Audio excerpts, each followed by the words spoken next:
Masakit ba? Alam kong masakit. Masakit na makita siyang may iba na. Masakit na makita siyang masaya sa iba. Masakit na isipin na ang lahat ng pinagsamahan nyo, ang lahat ng sinabi niyang ikaw lang, ang lahat ng mga pangakong walang iba, lahat yon naging wala lang. At ngayon, nandyan ka, mag-isa, nasasaktan, nag-iisip kung ano ang nagkulang, nag-iisip kung bakit hindi naging sapat, nag-iisip kung may pagkakataon pa ba. At ang pinakamanakakapinsala sa lahat, nag-iisip kung paano siya bumalik. Pero bago ka mag-continue sa video na to, kailangan kitang tanungin, bakit mo ba gustong bumalik siya? Dahil ba mahal mo siya talaga? O dahil lang nasasaktan ng ego mo na may iba na siya? Dahil ba gusto mo ng genuine relationship with her? O dahil lang ayaw mong matalo? Kasi kung ang sagot mo ay para lang sa ego, para lang sa validation, para lang ipakita na kaya mo pa siyang bawiin, tigilan mo na. Hindi worth it.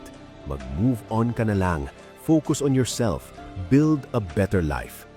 Pero kung ang sagot mo ay genuine, na mahal mo siya, na willing kang mag-change, na willing kang mag-improve, na willing kang maging better version ng sarili mo para sa kanya at para sa sarili mo, then stay.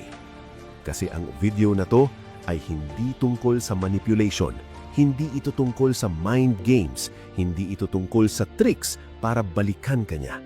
Ang video na to ay tungkol sa transformation, tungkol sa pagiging lalaking sobrang iba, sobrang improved, sobrang elevated na kahit sino pang babae, including your ex who's already with someone else, hindi makakapag-resist na isipin, bakit ko ba siya pinakawalan? At tandaan mo, ang goal ay hindi talaga para bumalik siya. Ang goal ay para maging sobrang high value ka na whether bumalik siya o hindi, okay ka pa rin. Kasi yon ang tunay na power. Yon ang tunay na aura.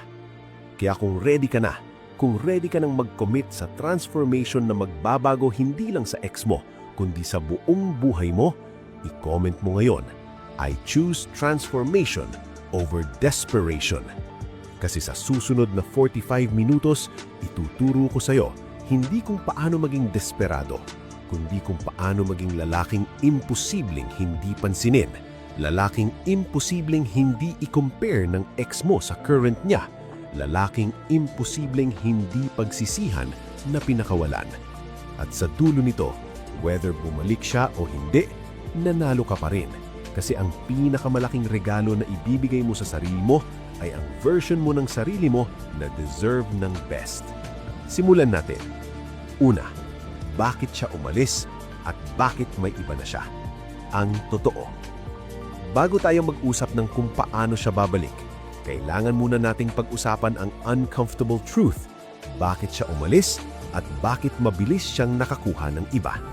At dito, maraming lalaki ay nag-o-offend. Hindi naman ako naging masama. Nag-effort naman ako. Mahal ko naman siya. Oo, siguro totoo yan. Pero hindi yan enough. Kasi ang relationships ay hindi based lang sa love. Based yan sa attraction, sa respect, sa compatibility, sa growth. At somewhere along the way, nawala yan. Nawala ang attraction, nawala ang respect, nawala ang excitement. At dahil doon, umalis siya. At dahil walang attraction at respect, madali lang siyang nakakuha ng iba. Kasi sa utak niya, ikaw ay replaceable. Ikaw ay hindi espesyal. Ikaw ay isa lang sa mga options. Masakit marinig? Oo, pero kailangan mong marinig kasi yan ang reality. At kapag hindi mo tatanggapin ang reality, hindi ka mag-i-improve, hindi ka mag-grow, hindi ka magta-transform. Kaya tanungin mo sarili mo, ano ba talaga ang nangyari? At dito, kailangan mong maging brutally honest sa sarili mo. Hindi yung blame sa kanya, hindi yung masama siya, niloko niya ako, kundi yung ano ang part ko dito, ano ang kulang sa akin, ano ang hindi ko nabigay. At usually, ang sagot ay isa o kombinasyon ng mga sumusunod. Naging boring ka, naging predictable, naging comfortable, naging complacent, tumigil ka sa pag-improve, tumigil ka sa pag-effort, tumigil ka sa pagiging yung lalaking na-attract siya originally. Naging needy ka, naging clingy, naging dependent, ginawa mo siyang mundo mo, nawala ang sarili mong buhay, nawala ang mystery, nawala ang challenge. Naging weak ka emotionally, sobrang reactive, sobrang sensitive, sobrang drama. Hindi mo kaya ang stress, hindi mo kaya ang challenges. Naging burden ka instead na support. Nawala ang respeto, nawala ang admiration, nawala ang feeling niya na proud siya sa'yo. Nawala ang feeling niya na palaki ka ng palaki. Tingin niya stagnant ka, walang growth, walang ambisyon, walang direction. Naging walang sexual attraction, tumaba ka. Naging pabaya sa appearance, naging walang effort sa physical fitness, naging routine ang sex, naging boring, walang passion, walang excitement. Hindi ka na naging lalaking sexually attractive sa kanya. At ang current niya, yung bagong lalaki, may mga qualities na yan na wala ka o at least sa tingin niya meron. Kasi sa honeymoon phase pa sila. Lahat exciting pa, lahat bago pa, lahat perfect pa. Hindi pa nila nararanasan ang challenges, hindi pa nila nararanasan ang reality. Pero dito ka dapat mag-focus. Hindi sa kung perfect ba ang relationship nila, kundi sa kung paano ka mag-improve. Kasi ang goal ay hindi lang maging better than current niya. Ang goal ay maging best version ng sarili mo. Ikalawa, ang pinaka-crucial na unang hakbang, full no contact. Ngayon, ito ang unang hakbang na kailangan mong gawin at ito ang pinakamatinding step. Ang step na kailangan mo pero ayaw mong gawin. Full no contact. Zero communication, zero interaction, zero presence sa buhay niya. At dito, maraming lalaki ay nagfa-fail kasi hindi nila kaya. Pero paano kung need niya ako? Pero paano kung may emergency? Pero paano kung mag-message siya? Pero paano kung makita ko siya? Lahat yan ay excuses. Lahat yan ay signs na hindi ka ready, na still attached ka, na still desperate ka. Ang full no contact ay hindi para saktan siya, hindi para gawing guilty, hindi para mag-realize siya na wala ka na. Ang full no contact ay para sa iyo. Para sa healing mo, para sa transformation mo, para sa detachment mo. Kasi habang nandyan ka pa sa buhay niya, kahit small presence lang, kahit occasional message lang, kahit rare na interaction lang, hindi ka mag-move forward. Stuck ka pa rin sa past. Umaasa ka pa rin, nag-aantay ka pa rin. At ang energy na yan, yan ay desperate energy. Yan ay low value energy. Yan ay repulsive energy. Pero kapag full no contact, kapag wala ka talaga sa buhay niya, may mangyayari. Una, mag-heal ka.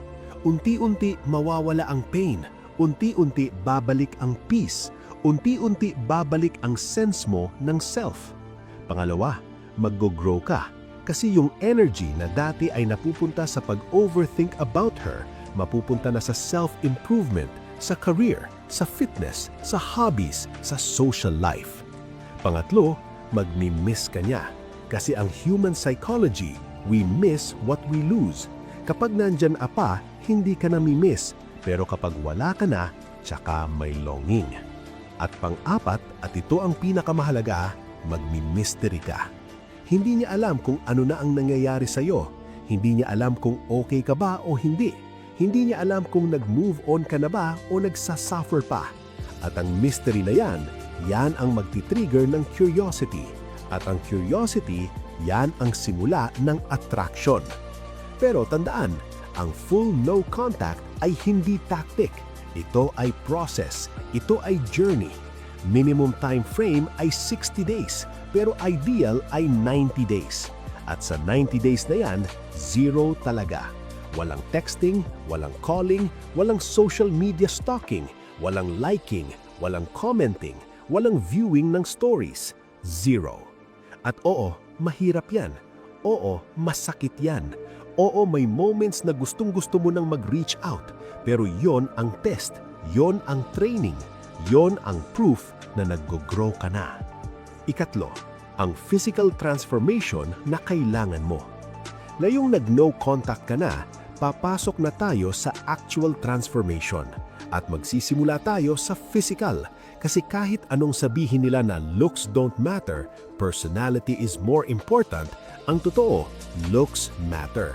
Lalo na sa initial attraction, lalo na sa visual impact. At dito, maraming lalaki ay nag-iisip, pero kilala niya na ako, nakita niya na ako. Ano pa bang silbi ng pag-improve physically? Malaking mali, kasi ang goal ay hindi lang mag-improve. Ang goal ay mag-transform. Ang goal ay maging sobrang iba na kapag nakita ka niya ulit, hindi ka niya makikilala. O kasi kilala ka niya, mas lalong magugulat siya. Isipin mo, nag-break kayo. Yung last image niya sa'yo, siguro hindi ka naman pangit, pero average, normal, walang special. Tapos after 90 days, makikita ka niya, pero ibang-iba ka na. Nag-gym ka, nag-lean down, nag-build ng muscles, nag-improve ng posture, nag-groom ng mabuti, nag-upgrade ng wardrobe. Parang iba ng tao. Ano sa tingin mo ang reaction niya? Wow, anong nangyari sa kanya? Grabe ang glow up. Sayang, bakit ko ba siya pinalagwan? At yan ang gusto mong mangyari. Kaya ito ang specific steps para sa physical transformation. Gym and fitness. Kung hindi ka nag-gym dati, ngayon ang oras. Minimum 4 times per week. Focus sa compound movements, squats, deadlifts, bench press, overhead press, pull-ups, rows. Yan ang magbibuild ng overall strength at muscles. At kung gusto mo ng specific aesthetic, mag-focus sa upper body, chest, back, shoulders, arms. Yan ang pinaka-visible. Yan ang pinaka-nakaka-impress visually. At sa nutrition, clean eating, high protein, moderate carbs, healthy fats, avoid junk, avoid alcohol, avoid sugary drinks, disciplined, consistent, target na makita ng visible results within 60 to 90 days. Grooming, haircut regularly, magpagupit sa barbero na marunong, mag-invest sa hairstyle na bagay sa'yo, hindi yung default lang. Facial hair, kung may beard, maintain properly. Kung clean-shaven, make sure smooth. Hygiene, maligo daily, mag-toothbrush at least twice a day, mag-floss, mag-mouthwash. Skincare, basic. Facial wash, moisturizer, sunscreen. Pag may pimples, address it. Nails, trim regularly. Clean. Wardrobe upgrade. Hindi kailangan mahal, pero kailangan fitted. Kailangan bagay, kailangan presentable. Invest sa basics, plain colored shirts na fitted, well-fitting jeans or chinos, decent shoes na hindi pambahay, jacket or blazer for occasions, and most important, laundry regularly. Ironed, walang putik, walang punit, presentable. Posture at body language. Stand straight, shoulders back, chest out, walk with purpose, eye contact, firm handshake, confident gestures, yung physical presence na kapag pumasok ka sa room, napapansin ka.